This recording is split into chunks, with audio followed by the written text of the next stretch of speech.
5, 4, 3, 2, 1. How's it going, ladies and gentlemen? Welcome back to the Old School, New School podcast. My name is Will Charles Egan, and as always, we have Chris Meekins. What's up? We are back. This is going to be week 9 of our little mini-series, Baller for Jesus. And if you like the content that we've been putting up regularly, if you like this little Baller for Jesus series that we're doing based off of Chris's wisdom. From his long-lived life, go ahead and hit the like button, hit the subscribe button. That would be awesome. Scroll down, that would be amazing. We would greatly appreciate Share it with that. your friends. Share it. Throw it up on the internet. Post it. Then we'd have 2 listeners. Or we'd have 3 listeners and then 4. Oh, wait a minute. Your mom. And my mom is. And my wife. And so, yes, yeah, right. The 2 people that like each video without fail. Hey, you know what? This morning I was having my quiet time. So I get up in the morning and I have a quiet time. And I write a letter to God. You know, we've talked about that many times before. But when I was doing that, I was like, you know what? Today, when you start the podcast, you should pray. And I'm like, well, nobody prays before they podcast. Yeah. On the line. Well, no, we could be the trendsetters, do something a little different. Why don't we do that? What does it look like? A prayer before conversation? Especially if you're like a new believer, or you're just like, okay, isn't that the priest's job? Isn't that the Pope's job? Right, Isn't that Pastor Randy's job? Or Pastor Jonathan's job? No, actually it's your job. And God's like, so this is kind of what it goes like. So, Lord, thank you for letting me and Will be here this morning. This is Chris Meekins, if you forgot. Hey, God. I haven't talked to you in a while, but this is Chris. And I just need you. I just wanted to say thank you for letting me be alive again today. And I pray that you would bless this podcast and that whatever we say would bring glory to your name. Amen to that. And we say amen to that. So amen. that's really, I think God just wants you to acknowledge that he's God and you're not. Acknowledge that who he is, acknowledge that he's in the room. Because you're never going to figure it out. Right, exactly. And he's God and you're not. So inviting him in will probably solve a lot of problems, make things simpler. Yeah, so that's how it all starts. Yeah, there you go. Okay, God. Cool. Chris, I know. Just making sure we're still good. You know my Uncle Vinny, but you don't know me. So hey, we haven't talked in a while. We haven't talked in ever. Yeah. Do you pray every day? Yeah, I pray every night before I go to bed. You know, I pray for people. I pray for events and things. I'll ask that he blesses my life and the things that I do. And then sometimes every morning, I like to go outside just in the back for a little bit because we have this really great view of the sunrise right through the trees. They have a ditch or something like that. We have a cool view of this ugly ditch pond with a dead duck in it. Here in Florida, and it could be an alligator. Yeah. Oh, yeah. Oh, that's very normal, eating a dead duck in a ditch. But yeah, I'll just ask him, Lord, I invite you into my life, into my day today. I pray that you'd work through me is something I say a lot.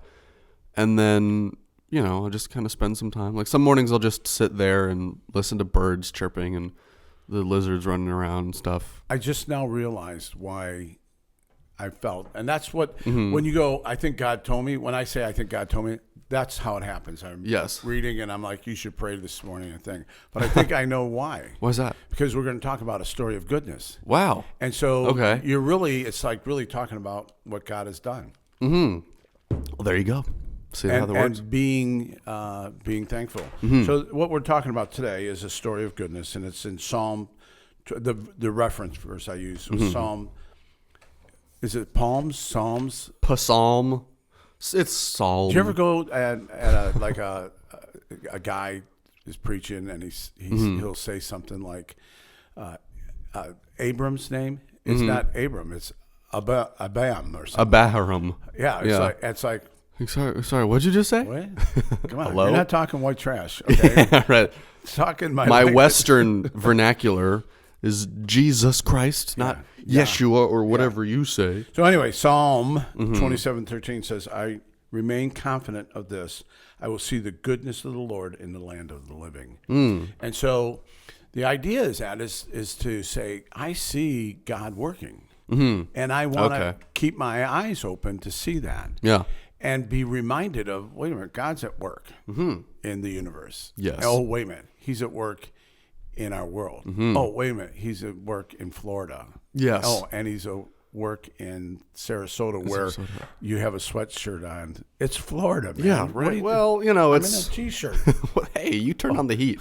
It was kind of nice this morning. It was like 65 in my house when I woke up. I was like, oh, hello. I love the cold.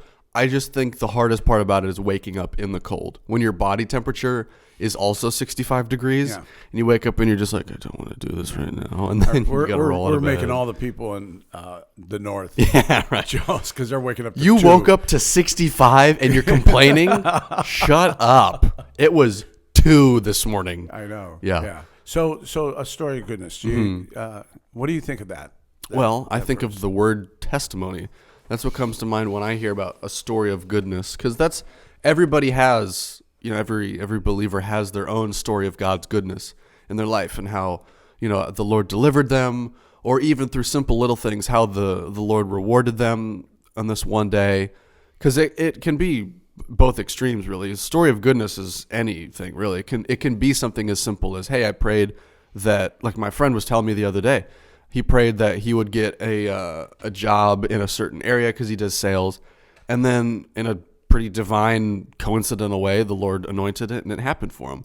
Wow. And it could also be, my other friend who he didn't have enough money for something and he needed a certain dollar amount. And then after a shift, his team pooled together all the tip money and gave him all the money that he needed, and it was the exact dollar amount that he needed. And he said, God, I would give you my life if this happened. And so that's how he had his life completely transformed for the Lord. And so you have different examples of stories of goodness that can be, both extremes, just daily things and how your life got transformed. What about the difference? So I'm sitting there going, yeah, whatever. Yeah. That's just a coincidence. What's the difference between a coincidence? A coincidence. You said that twice there. You're having some hard time with words this morning. I tried to explain something to Joyce this morning, and I could not. I don't even know what it was, but I couldn't say it. Yeah. What else did you say? She's like, move on. Yeah. We were talking about something else this morning, and you said just a non-word. I don't know what you said. You said I don't know what comes out, and I don't remember. Yeah. Well, what did you ask? Here we go. What's the difference between a coincidence? A coincidence and an act of God. I'm going to have you speaking poorly shortly. Right. We both need speech classes here. Your friends will be like, you got to quit hanging around those old people. Yeah, right. I'm rubbing off on you, Will. So what's the difference? So, well, I don't believe in coincidences. I believe everything's an act of God. Yeah. I don't think that things happen on accident, because if God is truly God and if he truly is the definition of his name, then all things are controlled by God and everything has a divine purpose and a plan.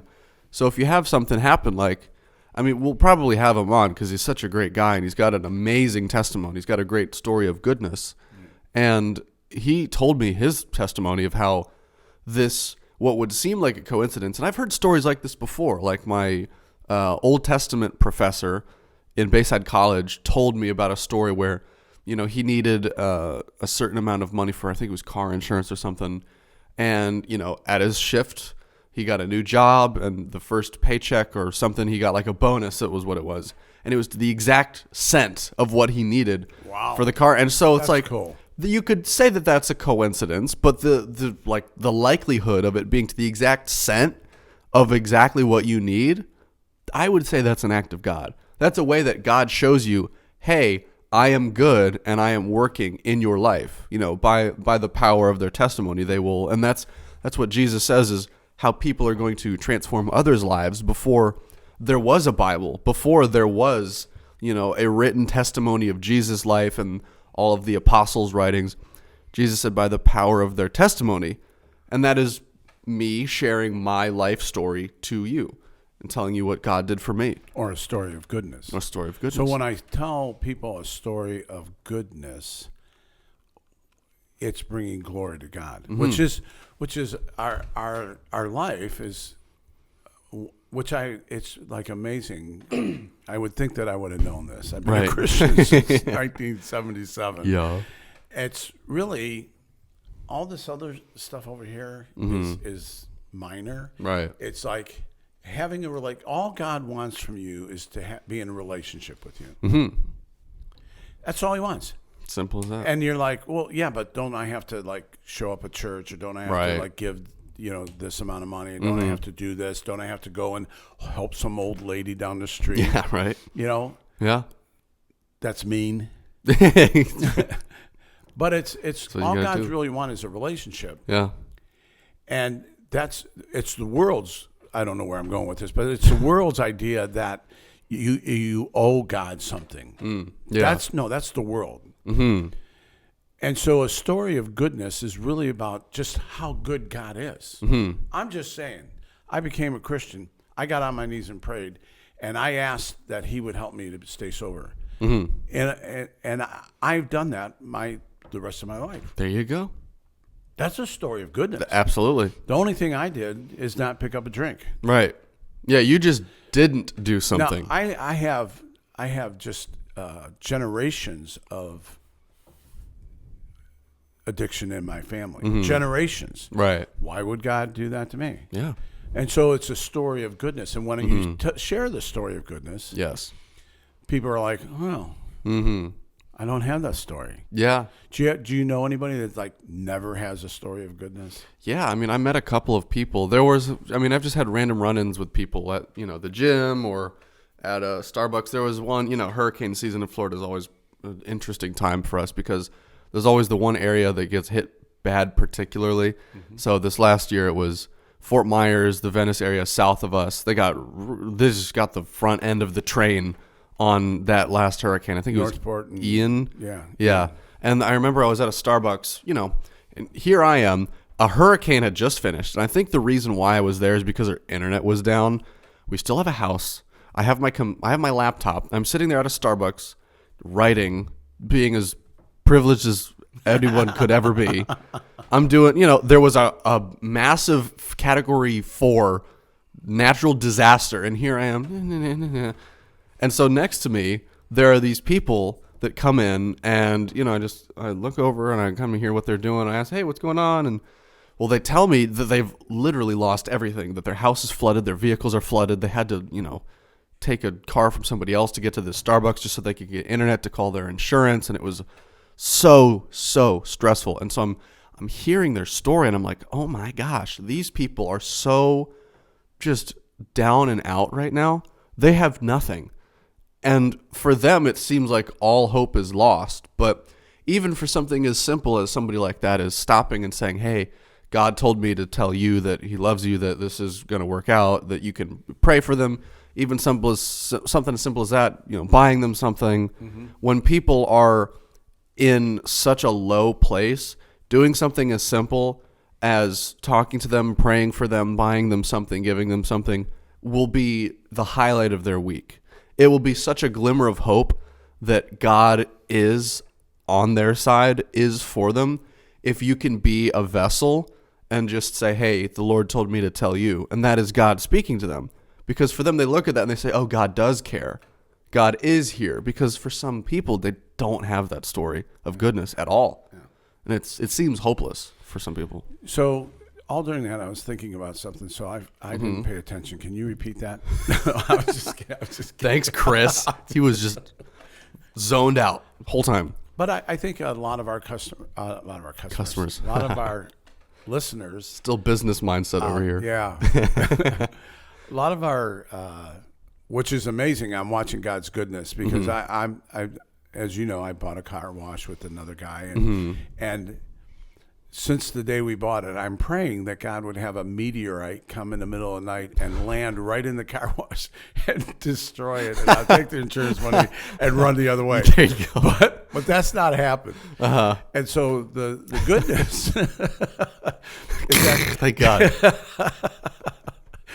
That's not how you're supposed to pray. Right. No. God, please. But it's a growth opportunity that I've been asking God to grow in certain areas, and there's a lot of growing going on. But I'm able to watch God answer prayers that I didn't know that I needed to, and I don't need to grow in that. Right. I want to grow in certain areas. Yeah. And so I'm watching God do things that are making me push into him. Mm-hmm. And then when I push into them, I'm like, oh, wow, that was really cool. I Yeah. did not think it was going to work out that way. But I don't know. But I want to say, think about this for a second. A personal story, because our goal is to be like authentic. And, and I've got stories, Sure. all Galore. day long. And you forget them. It's really funny. You're like, I know that God was like really good to me yesterday, but I forget what it was. I don't know what he did.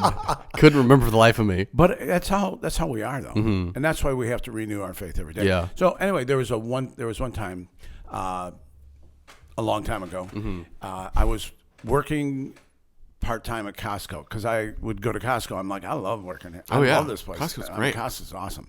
And so I got a job stocking shelves, which was really difficult. This was during the this is, like I said, I was already retired from the fire department. And I get a text one day from my son, Jesse, in Memphis. And it said, the doctors think I have cancer, and I'm going into the whatever. Holy cow. And I'm like, it's like 5:30 in the morning. They think it's cancer. Yeah. And I pick up my phone, I'm trying to answer it, and I'm calling him. I go to voicemail. I go, in my head, I'm like, you don't text somebody, say, they think it's cancer. And then not call back. What the heck? I'm like, I'll kill you.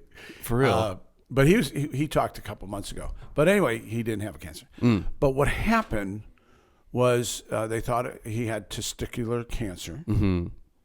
And they're like, it sounds like it, it looks like it, it smells like it. It's I was going to say tastes like it. That would be totally inappropriate. But it's like we're 99% sure.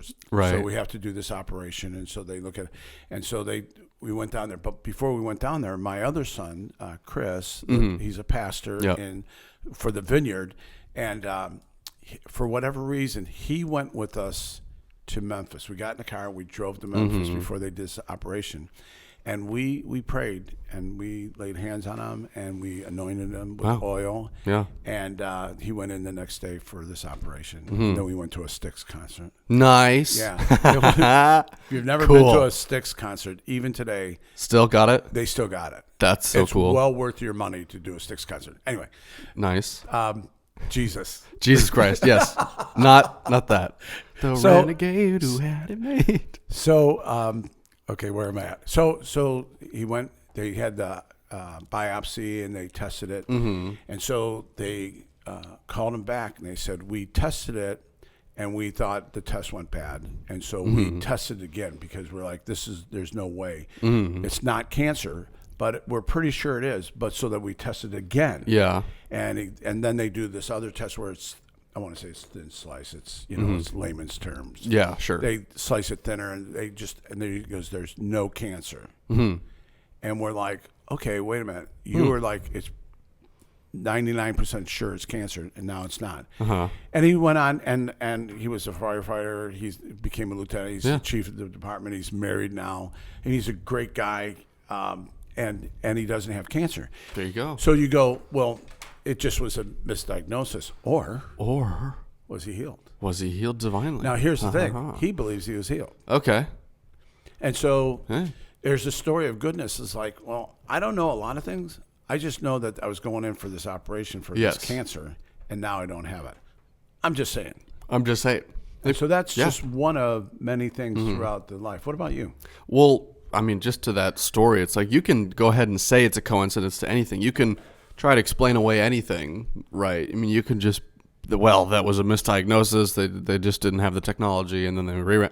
And you could explain away anything, or you can choose to, accept the divine miracle that it was. Right. This is goofy that I'm saying this, but John Bon Jovi has this quote, and it says, I know, right? When you change your definition of what a miracle is, you'll see them everywhere. That's exactly, it's like looking at the half full, half empty. Exactly. If you're looking to see God at work, you'll see it. You'll see it, exactly. This pastor told me one time, I was just talking about this, there's this guy that doesn't like me. I know. What? Yeah, I know. That's crazy. And he's always watching for what I say wrong or do wrong. Well, you're going to see it all day long. Yeah, right. This podcast, for example. You will find everything if you look for it. Yeah.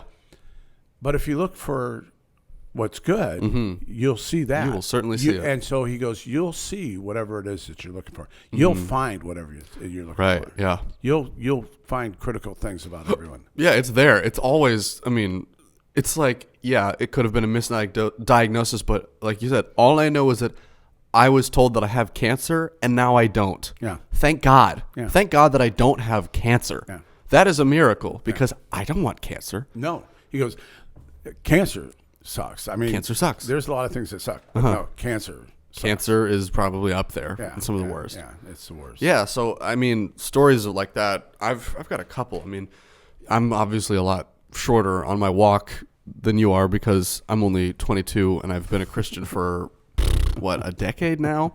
So my library of stories. Pants I have on are a decade old. For real.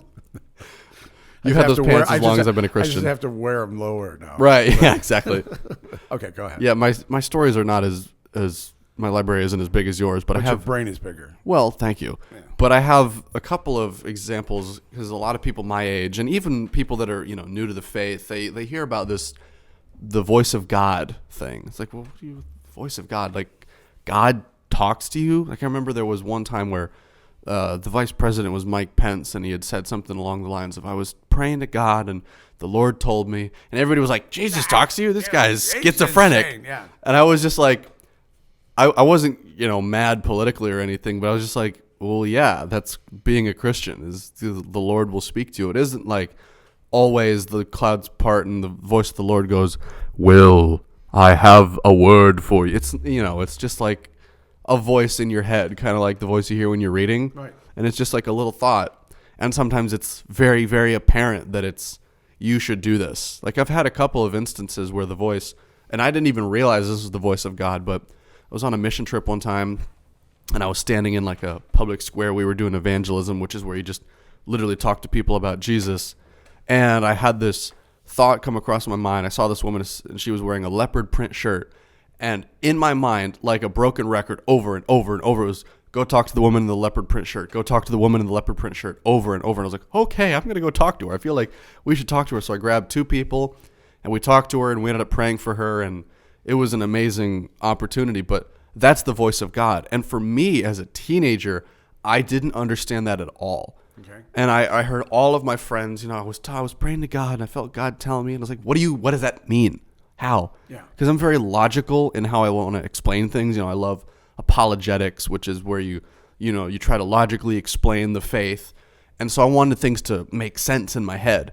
And so I hear this voice of God thing. And I'm like, what does that mean? I want to understand it. I want to wrap my hands around it. And, it's like trying to catch a wave on the beach and try to, understand something that isn't meant to be. It's more experienced than it is just understood, because there's so many mysteries of God that once you experience them, then you understand it. And that was something that I didn't realize yet. And so I've talked about it ad nauseum, but the Fully Alive thing that I went to, there it is again. Right, there it is. I had finally understood that But it was life-changing. Exactly. Yeah. It was a story of goodness in my life that people took the time to pour into me, and it changed my life for the better. And it was that I realized I was trying to connect my mind to my old, the heart of stone will be turned into a heart of flesh. I was trying to connect my mind to my old ways, whereas the Lord had transformed my heart, and he just said, you need to, change your thinking because you're trying to connect your brain to something that isn't there anymore. You need to connect your mind to your heart of flesh. And that's where you will understand that I've been talking to you this whole time. And I didn't realize, and I didn't put two and two together. I was literally looking for an audible voice or something in my head. But that's called schizophrenia. That's not, that's something different. There's a different podcast. Exactly. I was looking for that. But what the voice of God really is speaking through circumstances or coincidences, as we would say, or speaking through reading my Bible. Literally last night, I had a moment. This happens all the time, and I'm sure many Christians can attest to this. God, I have a problem. I'm going to flip to a random page in the Bible and see what we have to say. And it's like, holy cow. Yeah, my wife Exactly used to do what that all the time. Oh, yeah. My mom, I still do it. And it was just like, okay, fair enough. Because I had this question I was wrestling with, and then the Lord pointed me to a direction, and it's like, okay, now I have an answer, but it's never the completed answer, right? God never reveals his whole plan to you all at once. And that is part of having faith. That's the whole point of having faith. Because if God just revealed his whole plan to you, there'd be no point in relying on him or having faith. Because then it would just be so easy, just be like, okay. But that's the story of goodness right there. Yes. It's like I open my Bible to a random page. This is not recommended to do at home. Well, if God points you to do it, maybe. My wife did it all the time. And It works for me. And you know what? God can do whatever he wants to do. God can do whatever he wants to do. Okay. Who are we to say? But that's a story of goodness. Like I needed something, and I didn't know what to even do. So I opened up my Bible to a page. Yeah. And it was like, oh, that's exactly what I needed to hear. It was a psalm. And it was, there you go, Psalms. But it was just like, that was an answer. That was not my previous understanding of what an answer from God was. Because I was trying to connect to something that I had previously understood. But when I change my perspective of what a miracle is or what God's goodness is, you'll see that he speaks to you all the time. Right. And so for me, it was like my view of God. I mean, I was literally having these crazy visions in my head. It was like my vision of God went from black and white to Technicolor all at once. Wow. You know, like when Star Trek was the first TV show to be on color TV, and everybody was like, wow. You remember that? I was around for that. I used to watch all the Star Trek shows, so I know about that. But it was like the first color TV show. It was bright and vivid, and it's like, holy cow, what is this crazy new technology? And for me, it was literally like, I would close my eyes, and I was just having these bursting visions of, things in the future or visions from God or, his voice telling me something during this trip that I went on. And I remember him telling me, you have this sanctuary inside of you that you can go to whenever you want, whenever you need it. And you can just take a step back, retreat, and fall back in the loving arms of a beautiful Father. And so when you... Don't give it up. I'm not going to be a worship pastor, believe me. But when you need that goodness, you can rely on it at any given moment. So do you think that... so this is like kind of where I was going with this also. I really don't like when someone... Okay, how do I put this? One of the things that frustrates me is that you're at a function or someone stands up and you're on. Well, let's hear some testimonies or let's hear about God's goodness, and nobody stands up and you're like, okay, we got all these people and nobody's got anything good to say. Right. Yeah. And I think that we're like, well, I don't want to be in the room with Meekins because he'll try to one up me or something like that, right? Or Joe Blow that's always got a better story. Or, Yeah. oh, that's great, but look, that's nothing compared to. Thank you for demeaning my goodness. But I think that we always, as people, need to have like, no, this is what is going on good, because we have plenty all day long talking about how bad it is. Oh, absolutely. And how bad it's going to get. Yes. And how bad it's good. So, a story of goodness, and even in the last 24 hours, my life is consumed with this car wash. It seems like so. it. It is. I called him up. I go, I have a crisis here. Well, fair enough. The other day on Monday night, what's today? Thursday. Yeah. So on Tuesday afternoon. The compressor that runs everything was screaming loud. I don't know a lot. I do know that's when the compressor's not when it's screaming and it's banging. Yeah, and that's probably bad. It's and there's oil dripping out of it. Oh, that's very bad. It's like, okay, this is not going to be good, and everybody's freaked out about it. So I'm like, okay, I got to fix this. Right. So one of my strengths are that I can get stuff done. Okay, good. It may not be right. I don't have to worry. I don't get caught up in thinking things through. I was gonna say, well, that's good. Well, actually, it's not good. My wife she'll plan everything, and she'll work the plan, and she's got. I'm like, okay, this needs to be done. Yeah, let's go. Let's think while we're doing it. Kind of like what I'm doing right now. That's this. But that's what I do. Yeah. And so I said, okay, we don't want that one. We want this one. I went to Tractor Supply. Oh, okay. They had exactly what he wanted. It was this industrial one. Nice. But it's like probably 1,500 pounds. Yeah. It's not going to fit in the back and of my car. $1,500. No, like 32 or 33. Yeah. And so they have trailers here. So Yeah. they put it on a trailer, not thinking how I'm going to get it. How are you going to get it off? The trailer. But I have the compressor. Oh, We'll worry about that later on. we'll cross that bridge when we get there. It's kind of like being a fireman. Yes. You're like, okay, we've got to go. We've got to show up. Yeah. We've got to put out this fire. When we get there, we got to we'll- get to the other side, and we'll make adjustments. So Yeah. So I get there. I get back to the thing. I'm driving with this, and it's like probably a little over, probably 6.5 feet, Wow. maybe 7 foot Holy tall. cow. It's huge. And I'm driving on this trailer, and I'm making turns. And Uh, I'm thinking at any time, because that could snap over. Yeah. I'm driving 5 miles an hour on Right. State Route 70. Oh, You know, my people are gosh. like, yeah. So I get back, Mm-hmm. get it on there, and I'm thinking, I don't have a clue how I'm going to get this Yeah, off there. no. I tried to move it, didn't happen. Right. Next door neighbor is a paint store. And I said, Okay. oh, you got a pallet jack. So I went over there. He great. let me borrow it. Unfortunately, the trailer's this high, and the pallet jack only goes this way.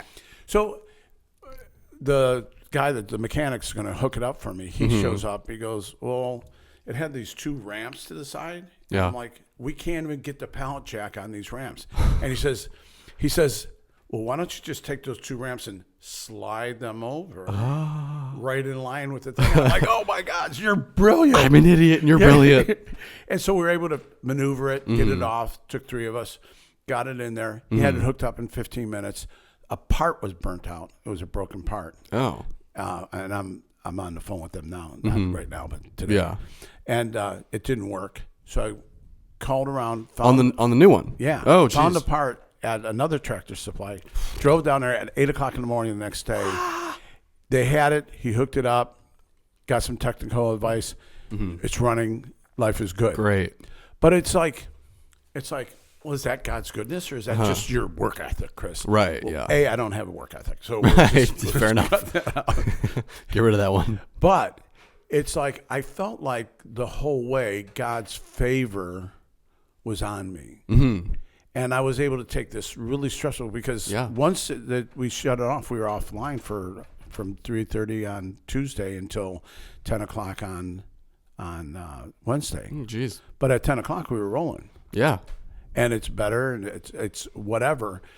Is it like a miracle and, someone brought over a freak air compressor? No. Yeah. But I felt like favor was on me and we were going forward and just God's good. And it all worked out. Yeah. And was it easy? No. Right. But I see things like that. Uh-huh. And I'm sure that you see that in your everyday at your serving job, right? Yeah. Well, God's goodness is in everything. I mean, if you believe that God is God, you believe he's in everything. And if God is good, well, then God's goodness is in everything. So, like, your little job that you think you hate or that it's dumb or that it's causing you lots of problems, he will teach you lessons through things because I think that is the purpose of God's goodness is to reveal himself to you. Okay. So that you can then give the praise back to him. Because that's the whole point of this creation. And he's wanting you to push into him. Yes. Here, see what I'm doing? Yep. In fact, they're doing it at our church this week. They're doing a vision weekend. And Oh, yes. They're asking you to come prepared to see and test God to see if If he's I don't good. even. It's going to be. It's gonna be good. My wife and I have been having some major conversation about this. Oh, yeah? Yeah. Oh, boy. We're not on the same page. Oh, we boy. are almost on the same page. Uh-huh. She's just on the back of the page, and I'm on the front. On the front of the page. You're getting there. You're getting there. Yes. Yeah, well, God's goodness is going to move regardless of whether you want it to or not. If you or acknowledge it or not. Right, yeah, because people are used for God's goodness, and if you deny the calling, God is God. He can just get somebody else to do it, right? So if you are, well, I don't want to do it because it's uncomfortable to go talk to them, or I don't want to do it because I don't want to get out of bed right now. God's like, okay, you're going to just not receive the blessing, or you're not going to receive the awesome reward that is having this good thing be accomplished. But I could just use somebody else. So it's like, if God is calling you to something, he's telling you to do it, man. And if you're not going to be there, he's going to do it regardless. But wouldn't you want to be part of God's goodness? Wouldn't you want to be used by God? Because the thing being completed in and of itself is a reward. I mean, when you see the fruition of God's goodness, when you see, the fruit of witnessing to somebody that comes to the faith, or when you see the goodness of helping somebody out and seeing the look on their face, it's just like, that was so good. I mean, even if you don't get anything out of it, it's like, that was worth it. And you get to go home and say, hey, I with one of your friends, you just say, hey, I was able to do this thing. It's not boasting. It's being able to say, I did this, and I felt like this thing in my chest. Oh, wait a minute. I felt Is that love? God's fullness or love. Is that goodness? What is Stop that? Stop right. that. So the last thing I want to bring up is that you also have to ask God. There's a lot of people that we live in a negative world, man. Yeah, sure. And you just don't see it. I think there's a place where you have to pray and ask God for eyes to see. Yeah, absolutely. Have you ever had to do that? Ask for God to give you wisdom or give you? Is it okay for you to ask? Yeah. Oh, geez, I was reading this last night. In Mark 9, there is the story of the boy who's demon-possessed, whose father comes to Jesus and says, if you would heal him, Lord, if you are willing, do this for me. And Jesus is like, what do you mean if? What do you mean if? I'm God. He didn't say that, but Jesus says, you believe I can do this? And the man goes, yes, I believe. Help me in my unbelief. Yeah. I love that because it's Jesus responding to a very human response. Because a lot of the times we have a hard time believing in these things, that God is going to do something or that God's goodness is going to prevail. Help me, God. Help me in my unbelief. It seems like a very counterintuitive statement. Yeah. God, I'm believing that you can help me in my unbelief. It's like, what? Because there are some things that seem so insurmountable, but he says it only takes faith the size of a mustard seed to move mountains. And for somebody like, any of us, it just seems impossible. It's like, what? That's ridiculous. For little things, if you pray that God will give you a breeze when you're hot, it's like, well, that's an easy prayer because that's simple. But if you can ask God for specific financial provisions, or for the job to not fall apart, or for God's provision in an impossible medical situation, praying for that seems impossible. So asking God for help with your own unbelief, when you see all the negativity around you, you are absolutely allowed to do that. I think it's kind of a big step. I was going to say ballsy, but ballsy works. Okay. For our pastor, it's a 12,008 campus church to say, I'm going to speak this coming Sunday on this thing they have called Kingdom Builders, because it's an independent church, and it's ways that they reach the world. Yeah. And he's saying, I want you to see a vision that God is giving me, and you need to pray and ask God if you should join up, be a part of that, be a part of it.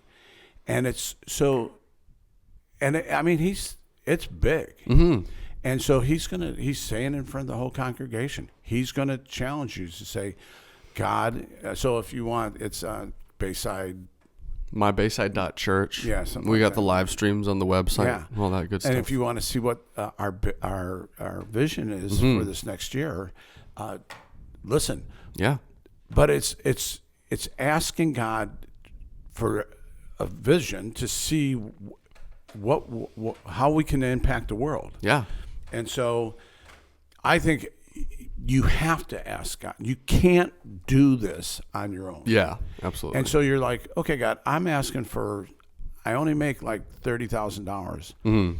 But so here's how it plays out. Okay, you say, God, I want to do this. I really want to help other people around the world. What do you think I should do? And with Joyce and I, we came up with the number. And we kind of agreed on the number. Yeah. How we're doing it, we haven't agreed. Right. But it's really weird. We came up with the number and we said, yeah, I think that we could do that.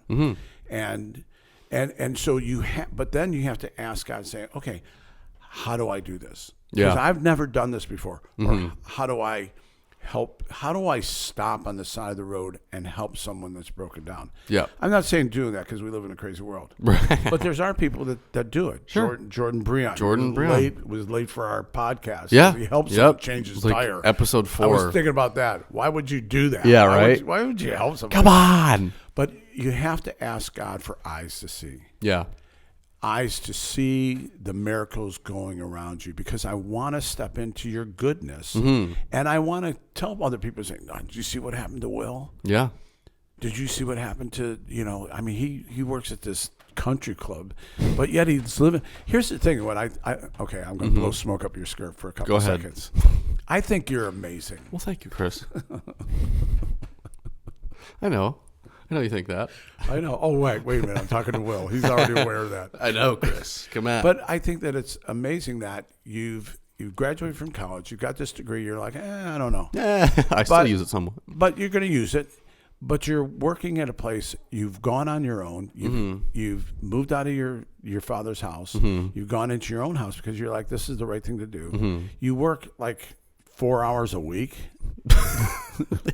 Yeah, I work 4 hours a week. Yeah. You work what, every day? Or I mean, it feels like if I'm not working at my job, I'm serving or I'm writing or I'm doing this or some capacity. But I'm saying at your job, it's just evenings at dinner time, right? Yeah. Yeah. I mean, it pays very well. So. And it pays well. And God's provided for you because you're doing what you think you're supposed to be doing. Yeah.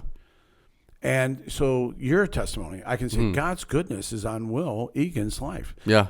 Because he's got a great relationship with his mom and dad. And he's got his own place. Well, he's sharing a place with Yeah. But you're paying your rent. And so I can share of God's goodness of someone else too. Yeah. And so it's all a matter of my perspective is, do I want to join up with God and see where he's working? So that's all I got for today. Well, heck, I needed to hear that too. Because you take an outside step because you in my own head, I'm looking at my situation. I'm like, am I going to make it to next month? Am I going to make it? But I've made it thus far. Exactly where God wants you. Exactly. That's exactly right. But I've made it thus far every single month. And from the outside, it looks like, wow, God's really over Will's life because he's made it this far and he's every single month. He's still got it. Oh, wait a minute. But I want like 40. You're in a great place, man. Right. I am, yes. I was in a bad place 20 years ago, and we kind of almost lost everything. Sure. And everybody's got to be there once. We moved. It's a long story, but Yeah. I was like, okay, God, we're going to step in faith. We're going to move back to the house. We rented it because we were in trouble. Yeah. And it's like, okay, we made it this month. We made enough for this. Yeah. And we made it for the second month. And then we made it in the year. We were just talking today. It was 20 years ago. Yeah. 20 years ago. You were born when I was going through a financial crisis. Yeah. When I lost everything. Sure. So And that's faithfulness. So you look at those things and you say, God is good. And he got me through this month. Yeah. But you're a living testimony of God's goodness. Well, thank you, Chris. You are. I'd hope to be. Yeah. I'd hope to be. So once you wrap this up and we'll Yeah. let these people get on with their day. Sure. Well, thank you so much for listening all the way to the end. If you listen to the end, comment a thumbs up emoji. Let us know that you are all the way here at the very end, and I think we should start doing that. If you make it to the end, and then we'll have like a secret message for them to comment to prove that they made it to the very end. Prove it. And we'll have 3 people comment. How about we just believe in God's goodness that we have so many listeners? Right. Yes. We'll let God do the heavy lifting here. Well, next week we're going to talk about being a bright light. Be a bright light for week 10, the conclusion of Baller for Jesus. Wow. That's crazy. I thought this was going to take forever. It's already over. 10 weeks, man. Man, yeah, that was 10 weeks. God's good to us. Amen to that. We had no problems today. Yeah, today We went sat down, smoothly. boom. Thank God. Boom. Still God's got it. good. God God's is good. good. That's right. Yes. God bless you. Have a good night. See you next week.